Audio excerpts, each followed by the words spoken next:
आओ बच्चों, आज हम क्लास 10th का 8वां चैप्टर पढ़ते हैं जिसका नाम है हाउ डू ऑर्गेनिजम्स रिप्रोड्यूस, यानी जीव जनन कैसे करते हैं। पहली दो वीडियोस में हम लैंगिक जनन, अलैंगिक जनन के बारे में बात कर चुके हैं। या पिछली वीडियो में हमने पौधों के लैंगिक जनन के बारे में बात की थी। आज हम मानव में लैंगिक जनन के बारे में बात करेंगे। जैसे कि आप फर्स्ट स्लाइड में देख रहे हैं, ये फीमेल रिप्रोडक्टिव सिस्टम है लेफ्ट हैंड साइड में, और राइट में फर्टिलाइजेशन दिखाया हुआ है स्पर्म और ओवा का। तो आगे हम डिटेल में पढ़ेंगे कि कैसे निषेचन होता है, कैसे एक भ्रूण का निर्माण होता है। तो सबसे पहले ह्यूमन बीइंग्स में रिप्रोडक्शन या मानव में लैंगिक जनन। मानव में किस तरह का जनन होता है, वो जनन दो प्रकार के हैं, पहले भी हम डिस्कस कर चुके हैं, लैंगिक और अलैंगिक। तो मानव में जो जनन है वो कौन सा है, लैंगिक जनन है। और लैंगिक जनन के लिए क्या ज़रूरत होती है कि जब भी लैंगिक मैच्योरिटी होती है, मैच्योरेशन होती है, तो उसमें जो जर्म सेल्स होती हैं फीमेल की या मादा की, हम जनन कोशिका कह सकते हैं, जिसको हम एग कहते हैं, अंड कहते हैं, इंग्लिश में ओवा भी कहते हैं उसको।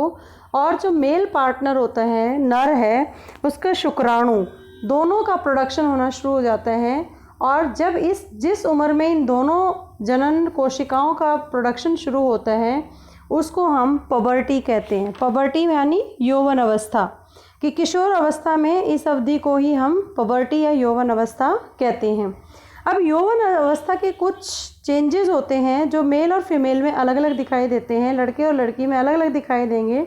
तो सबसे पहले हम देखते हैं कि मेल में क्या चेंजेस आते हैं। जो प्राइमरी चेंजेस जो उसके शरीर से रिलेटेड है वो प्राइमरी। दूसरा जो हमें आउटर दिखाई देते हैं, कुछ इंटरनल हैं, कुछ एक्सटर्नल हैं।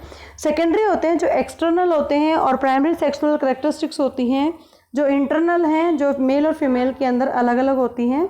तो मेल में जो पेनिस और टेस्टीज हैं, पेनिस मतलब शिशन और टेस्टीज मतलब वृषण, ये एनलार्ज होना शुरू हो जाते हैं। आगे जब आप इसके डिटेल में पढ़ेंगे तो आप समझ जाएंगे। सेकेंड है जो स्पर्म है, शुक्राणु है, वो मेल के अंदर, जो बॉयज़ हैं उनके अंदर सिक्रेट होना शुरू हो जाता है, उनका प्रोडक्शन शुरू हो जाता है। और बॉयज़ के मेल रिप्रोडक्टिव सिस्टम के अंदर, नर जनन अंगों के अंदर एक ग्लैंड होती है, ग्रंथि होती है, जिसका नाम है प्रोस्टेट ग्रंथि। वहीं से सिक्रेशन है, स्राव शुरू होता है, और जो सीमन है वो लिक्विड फॉर्म के अंदर, जो शुक्राणु है वो फ्लूइड फॉर्म में आना शुरू हो जाता है। उसके बाद उसमें कुछ सेकेंडरी चेंजेस भी आते हैं बॉयज़ के अंदर, जैसे चेस्ट के ऊपर या पब्लिक या आर्मपिट्स के अंदर हेयर का ग्रो होना, उनकी वॉइस भारी हो जाती है क्योंकि उसके जो वॉइस वोकल कॉर्ड होता है उसके अंदर चेंज आना शुरू हो जाता है। ऐसे ही लड़कियों के अंदर भी कुछ चेंज आते हैं जिसमें ओवुलेशन अकर होता है, मतलब अंड का बनना शुरू हो जाता है। दो ओवरीज होती हैं फीमेल रिप्रोडक्टिव पार्ट्स में, तो ओवरीज अपना एग प्रोड्यूस करना शुरू कर देती है। साथ में जब एग का निषेचन नहीं होता तो ब्लीडिंग के फॉर्म में वजाइना से ब्लीडिंग शुरू हो जाती है, ब्लीडिंग बाहर होना शुरू हो जाता है, जिसको मेंस्ट्रुएशन कहते हैं। और मेंस्ट्रुएशन को अगर हम हिंदी में कहें तो उसको बोलते हैं रजोधर्म।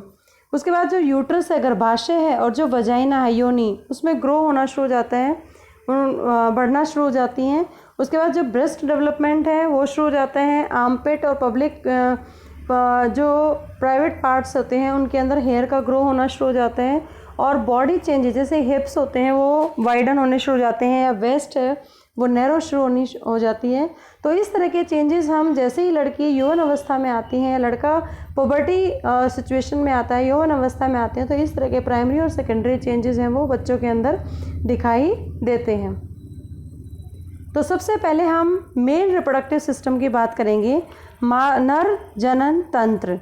नर जनन तंत्र क्या है, जैसे कि इस पिक्चर के अंदर दिख रहा है, this is called sperm, sperm या शुक्राणु, जिसकी हेड और टेल है। जो टेल है उसमें मूवमेंट होता है, मोटाइल है वो, और वो मूव करती है ताकि वो इजीली है वो एग के साथ निषेचन कर सके, फर्टिलाइजेशन कर सके, उसको मूव करने में हेल्प करती है इसकी टेल। तो जो मेल जर्म सेल है उसका नाम है शुक्राणु। जो नर जनन कोशिका है, अगर आपसे पूछा जाए कि नर जनन कोशिका नाम लिखें तो उसका नाम है शुक्राणु। ये शुक्राणु दिख रहा है आपको, जो कि कहाँ पर प्रोड्यूस होता है, टेस्टिस के अंदर, वृषण के अंदर। अभी डायग्राम दिखेगा उसमें आप अच्छे से समझ जाएंगे। उसके बाद सेकेंड है कि जो टेस्टिस है वो पेयर में होती हैं और वो हमेशा जो वृषण है, वृषण कोष के अंदर वो सिचुएटेड होती हैं इनसाइड, और ये हमारी एब्डोमिनल कैविटी, पेट के नीचे ये सिचुएटेड होती हैं। जो स्कॉटम होता है, स्कॉटम या वृषण कोष होता है, वो उसका पर्पज़ क्या है, जो टेस्टिस के अंदर शुक्राणु जो प्रोड्यूस होते हैं तो उसको लो टेम्परेचर चाहिए, बॉडी से कम तापमान चाहिए ताकि उसका प्रोडक्शन ज़्यादा से ज़्यादा हो। तो उसके तापमान को मेंटेन करने के लिए स्कॉटम है वो अपना रोल प्ले करता है, या वृषण कोष है वो अपना रोल प्ले करता है। फिर ये जो टेस्टिस हैं वो मेल सेक्स हार्मोन भी सिक्रेट करती हैं जिसका नाम है टेस्टोस्टेरोन। जो टेस्टोस्टेरोन हार्मोन है उसके उत्पादन के लिए वृषण ही अपना रोल प्ले करता है, और साथ ही जो शुक्राणु का प्रोडक्शन है उसको रेगुलेट करता है ये हार्मोन। और जितने भी बॉयज़ के अंदर जो पुबर्टी टाइम में, यौवन अवस्था में जितने भी चेंजेस हमने पीछे पढ़े, जितने भी चेंजेस आते हैं उनके अपीयरेंस में, शक्ल में या और बॉडी पार्ट्स में, सभी इस हार्मोन की वजह से आते हैं। बहुत बार पूछा जाता है कि मेल रिप्रोडक्टिव सिस्टम के अंदर हार्मोन का नाम बताइए, वो है टेस्टोस्टेरोन। और उसके फंक्शंस क्या हैं, 2 फंक्शंस हैं, शुक्राणु की प्रोडक्शन को रेगुलेट करना, नियंत्रित करना, और साथ ही बॉयज़ के अंदर जो पुबर्टी के टाइम पर, यौवन अवस्था में जो चेंजेस आते हैं उनके अंदर दिखाई देते हैं, वो टेस्टोस्टेरोन हार्मोन की वजह से दिखाई देते हैं। उसके साथ साथ जो स्पर्म है, शुक्राणु है, वो जो ग्लैंड है, एक है प्रोस्टेट ग्लैंड और एक सेमिनल वेसिकल है, शुक्राशय है, जहाँ पर ये दोनों ही सिक्रेशन, स्राव शुरू कर देते हैं। जो इसका जो स्राव निकलता है ग्लैंड में से और सेमिनल वेसिकल में से, स्पर्म के साथ मिलकर वो सीमन क्रिएट करते हैं, उसको सीमन बोलते हैं। और जब सीमन रिलीज होता है और फीमेल जेनेटिकल ट्रैक में इनसाइड जाता है तो उसको फर्टिलाइजेशन कहते हैं। वो फैलोपियन ट्यूब के अंदर जाके फर्टिलाइज हो जाता है और एक नए एम्ब्रॉय है वो यूट्रस के अंदर सेटअप होना शुरू हो जाता है। तो आइए देखते हैं मेल रिप्रोडक्टिव पार्ट्स में इसके पार्ट्स क्या हैं। सबसे पहले टेस्टिस लिखा हुआ है, टेस्टिस को वृषण बोलते हैं, यहीं पर शुक्राणु का प्रोडक्शन शुरू होता है। उसके बाद आता है स्कॉटम। स्कॉटम वृषण कोष है जो कि टेस्टिस को तापमान को नियंत्रित करता है ताकि जो शुक्राणु है उसका प्रोडक्शन ज़्यादा से ज़्यादा हो। फिर जो स्कॉटम और टेस्टिस के अंदर जो शुक्राणु बना, वो शुक्राणु वास डिफरेंस में से होता हुआ, इसको शुक्र वाहिनी बोलते हैं, और यहाँ से पास होता हुआ एक दूसरी नली होती है जो ब्लेडर में से निकल के आती है, मूत्राशय से निकल के आती है, और एक लंबी नली है वो बन जाती है जो मूत्र मार्ग के द्वारा बाहर शुक्राणु को निकालने में हेल्प करती है। और जो प्रोस्टेट ग्लैंड और जो सेमिनल वेसिकल लिखा हुआ है, सेमिनल वेसिकल का मतलब होता है शुक्राशय।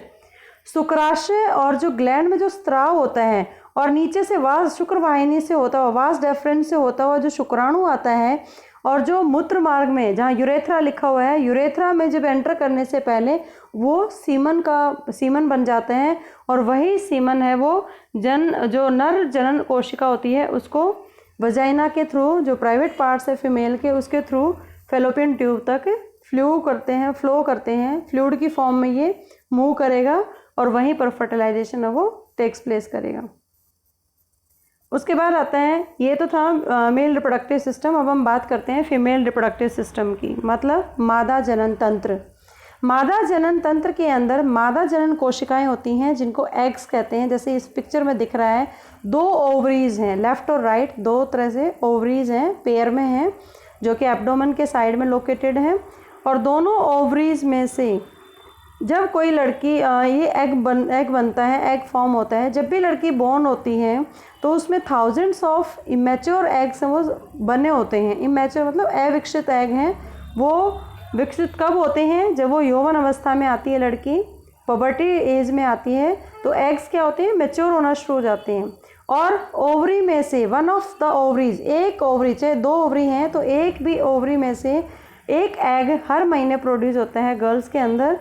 और फिर ये एग क्या करता है? ओवरी से वॉर्म तक जाता है। वॉर्म इज़ द यूट्रस पार्ट, गर्भाशय। जहाँ पर बेबी 9 मंथ्स तक रहता है। तो ये गर्भाशय ही वॉर्म है जो फेलोपियन ट्यूब्स के द्वारा ये एग है वॉर्म तक जाते हैं। और दोनों फेलोपियन ट्यूब्स जो लेफ़्ट और राइट की जो पाइप दिख रही हैं वो दोनों फेलोपियन ट्यूब्स यूनाइट होकर मिलकर एक इलास्टिक बैग बनाती हैं नीचे वाइट कलर का, जहाँ पर एग जाके रुका है उसको बोलते हैं यूट्रस या गर्भाशय। फिर गर्भाशय के एक नैरो ओपनिंग है जिसको सर्विक्स बोलते हैं, ग्रीवा बोलते हैं, और ग्रीवा के बाहर जहाँ से मूत्र मार्ग है उसको बोलते हैं वजाइना या योनि। तो इस तरीके से जो फर्टिलाइजेशन है वो हमेशा फीमेल जेनिकल ट्रैक के फेलोपियन ट्यूब में होता है। बहुत बार एक क्वेश्चन पूछा जाता है कि कई बार सीबीएसई में इसको जो मेल रिप्रोडक्टिव पार्ट्स है इसको लेबल करना आता है, और साथ में पूछा जाता है कि कहाँ पर निषेचन होता है। तो निषेचन फेलोपियन ट्यूब के अंदर होता है जिसको हम अंडवाहिका भी कहते हैं। इसका डिटेल में फिगर देख लेते हैं 1 बाय 1। इसी तरीके से सीबीएसई के अंदर लेबल करना आता है और पूछेंगे कि निषेचन कहाँ होता है, तो फेलोपियन ट्यूब में। एग कहाँ पर बनता है, ओवरीज के अंदर। यूट्रस का क्या काम है, ये एक इलास्टिक बैग है जो फेलोपियन ट्यूब है वो मिलके बनाती हैं, जिसको गर्भाशय है जहाँ पे 9 मंथ्स तक जो चाइल्ड है वो सर्वाइव करता है। उसके बाद जो सर्विक्स है एक नैरो ओपनिंग है जहाँ से जब ये जो एग बनता है ओवरी के अंदर निषेचन नहीं होता तो ब्लीडिंग है वो सर्विक्स के थ्रू होती है जिसको मेंस्ट्रुएशन कहते हैं। और वजाइना इज़ द योनि पार्ट जहाँ से यूरिन पास होता है, तो उस तरीके से वजाइना के थ्रू है वो सारा का सारा ब्लड है वो बाहर निकल जाता है एवरी मंथ गर्ल्स के अंदर। तो ये था फीमेल रिप्रोडक्टिव पार्ट्स। उसके बाद आता है ह्यूमन फीमेल्स के अंदर निषेचन कैसे होता है। निषेचन होने के बाद क्या होता है, जब एग और जो सीमन था मेल रिप्रोडक्टिव पार्ट से जो सीमन सिक्रेट हुआ और जो फीमेल का जो ट्रैक है वजाइनल ट्रैक है उसके द्वारा जब वो फीमेल के अंदर एंटर करता है तो फेलोपियन ट्यूब में आकर इसका निषेचन होता है। मतलब जो स्पर्म है वो और जो ओवरी से एग निकला वो फेलोपियन ट्यूब में जाके मिलते हैं और वहाँ पर एक युग्मनज बनता है जिसको जाइगोट भी बोलते हैं। और जाइगोट फिर भ्रूण की फॉर्मेशन के लिए डिवाइड होता रहता है और फिर बाद में वो यूट्रस की लाइनिंग में सेटअप हो जाता है और फिर then it again also starts dividing. Actually uterus का काम क्या है कि जैसे ही कोई भ्रूण ग्रो करता है यूट्रस गर्भाशय के अंदर तो वो एक्स्ट्रा ब्लड है वो सप्लाई करना शुरू कर देता है, क्योंकि एक भ्रूण को सर्वाइव करने के लिए ब्लड के थ्रू ही न्यूट्रिशन की आवश्यकता होती है। उसके बाद जो भ्रूण है वो न्यूट्रिशन लेता है। एक मदर के अंदर एक स्पेशल टिश्यू होता है मदर वॉर्म के अंदर जिसको प्लेसेंटा कहते हैं, और प्लेसेंटा जो होता है वो मदर वॉर्म में बच्चे के न्यूट्रिशन को मदर के ब्लड से जो माँ का जो भ्रूण है वो माँ के रुधिर से ही पोषण मिलता है उसको, और एक विशेष संरचना है जिसको हम कहते हैं प्लेसेंटा। बहुत बार पूछा गया है कि प्लेसेंटा का रोल क्या है, उसकी शेप क्या है। तो प्लेसेंटा एक तश्तरीनुमा संरचना है जो गर्भाशय की भित्ति में धसी होती है और वहाँ से पूरा का पूरा जितना भी पोषण है बच्चे को सर्वाइव करने के लिए वो भ्रूण को माँ के ब्लड से प्लेसेंटा के द्वारा ही उसको मिलता है। बहुत अच्छे से इसमें पिक्चर में दिखा रखा है। जो रेड कलर का दिख रहा है प्लेसेंटा, ये कॉर्ड है जो नाभि से अटैच होती है बच्चे की, ताकि वो बच्चे के अंदर माँ के ब्लड से वो भोजन है या जो बच्चा अपशिष्ट पदार्थ भी अगर बाहर निकालता है, वेस्ट प्रोडक्ट भी निकालता है, यूरिन है, इस तरह से पास आउट करता है, वो भी माँ के ही ब्लड में आकर प्लेसेंटा के द्वारा सेट हो जाता है और मदर के ब्लड के द्वारा या यूरिन की फॉर्म में वो बॉडी से बाहर निकल जाता है। तो ये प्लेसेंटा का फंक्शन था कि बेबी वॉर्म में किस तरह से रहता है, ये बहुत अच्छे से दिखाया हुआ है। ये प्लेसेंटा है, दो तस्त्रीनुमा है, फिर बच्चे की जो कॉर्ड है वो नाभि से कनेक्टेड होती है। ये पूरा यूट्रस के अंदर 9 मंथ्स तक बच्चा है वो रहता है। फिर जो मसल वॉल्स हैं, फिर धीरे धीरे जो जैसे हेड दिख रहा है बच्चे का, वो जैसे ही सर्विक्स खुलेगा तो हेड यहाँ से पास होता हुआ वो वजाइना के थ्रू बच्चा है वो जन्म लेता है। और ये गर्भाशय के अंदर पेशियाँ जो होती हैं वो लगातार संकुचित होती रहती हैं लयबद्ध तरीके से और बच्चे का जन्म है वो हो जाता है। तो जब बच्चा जन्म लेता है तो उसको रिदमिक कॉन्ट्रैक्शंस होता रहता है गर्भाशय में मसल्स में, और वो रिदमिक जो कॉन्ट्रैक्शन हो रहा है इससे बच्चे का एक नए शिशु का है वो जन्म होता है जिसको हम पार्ट्यूरेशन कहते हैं। पार्ट्यूरेशन मतलब प्रसव, प्रसव मतलब नए बच्चे का यंग वन का जन्म होना।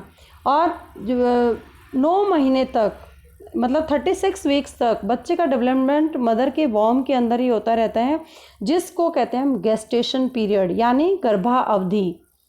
गर्भ में बच्चा रहता है 9 महीने तक, उसको अवधि को गर्भावधि कहते हैं।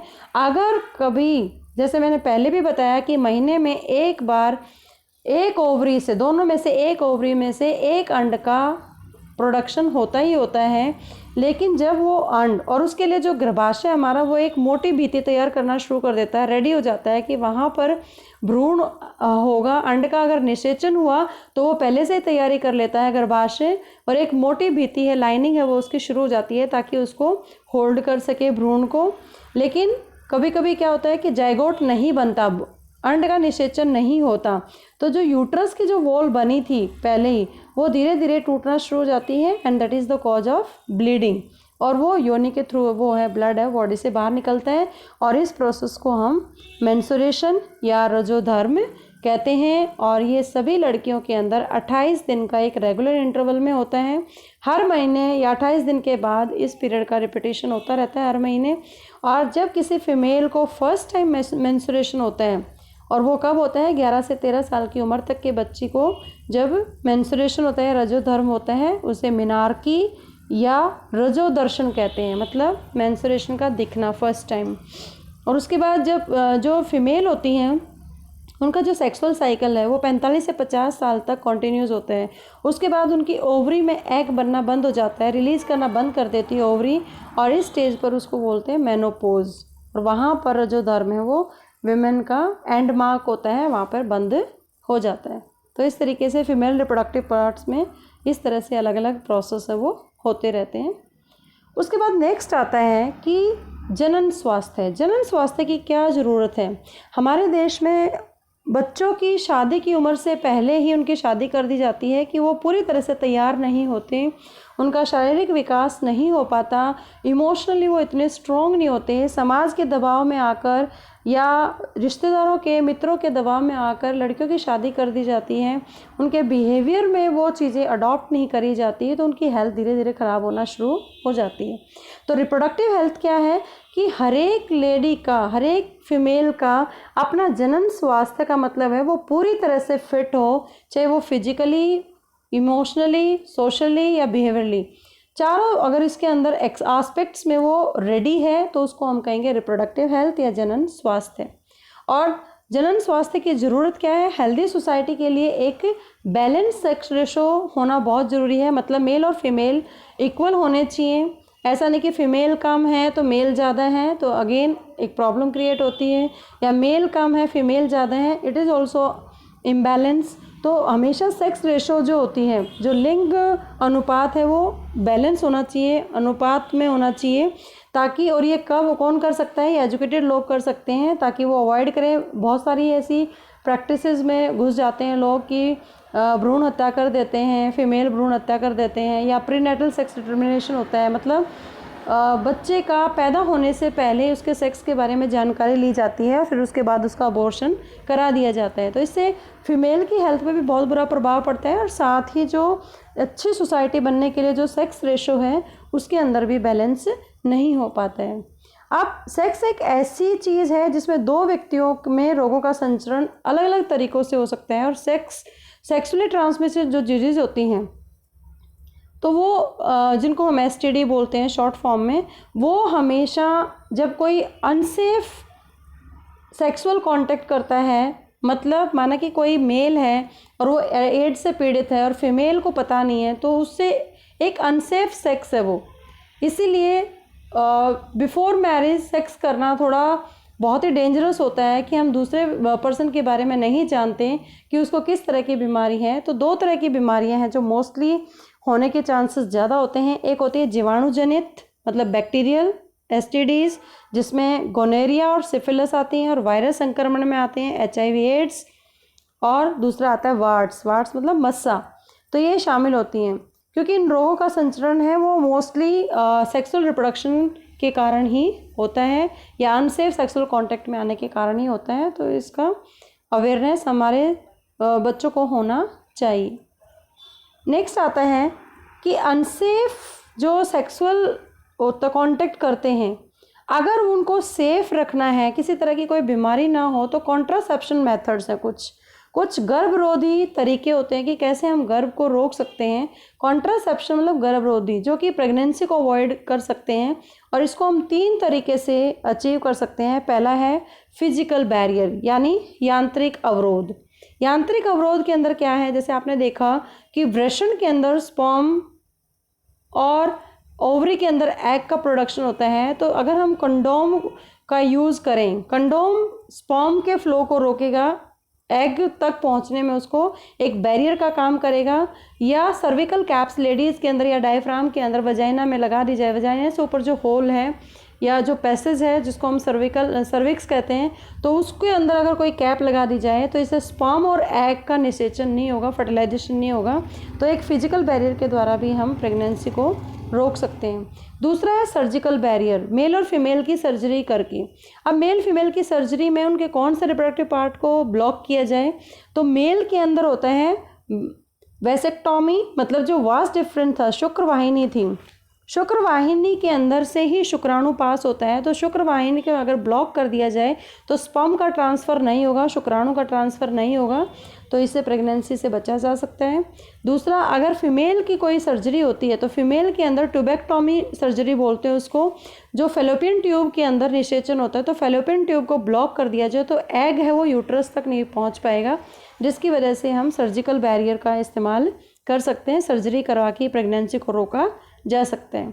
नेक्स्ट आता है कि इसमें जो ट्यूबोक्टोमी, इसके अंदर क्या होता है, यूट्रस में भी कॉपर टी जैसा या लूप कोई डाल दिया जाए। कॉपर टी एक टी शेप में, जो कि यूट्रस की शेप में होती है, उसको इंस्टॉल किया जाता है ताकि प्रेगनेंसी को अवॉइड किया जा सके, गर्भ ना हो इसको अवॉइड किया जा सके। उसके बाद थर्ड जो मेथड है, बहुत बार आता है कि कॉन्ट्रासेप्शन मेथड किसे कहते हैं और कौन कौन से हम तरीक़ों से उसको रोक सकते हैं। तो 3 तरीके मैंने बताए, फिजिकल बैरियर, सर्जिकल सर्जरी से, और केमिकल बैरियर मतलब दवाइयों से। कुछ oral contraceptive changes hormonal balance के लिए होते हैं, चेंज कर देते हैं हार्मोनल बैलेंस को, ताकि वो फीमेल के अंदर जो एग रिलीज होगा उसको चेक कर सकते हैं। और ऑरल जो कॉन्ट्रासेप्शंस हैं वो हेल्थ के लिए ठीक नहीं होता, उसके कुछ साइड इफ़ेक्ट्स होते हैं। तो जो गोलियां हैं, गर्भ निरोधक गोलियां ली जाती हैं, वो हार्मोनल संतुलन के विपरीत में परिवर्तन कर देती हैं, जिससे अंड का निषेचन नहीं होता, अंड उसमें सिक्रेट होगा ही नहीं, और अंड सिक्रेट नहीं होगा तो उसमें कुछ साइड इफ़ेक्ट्स भी उसके पॉसिबल हैं। आई होप आपको बहुत अच्छे से समझ आ गया होगा sexual reproduction in human beings. Please do subscribe and don't forget to like too. Thank you so much.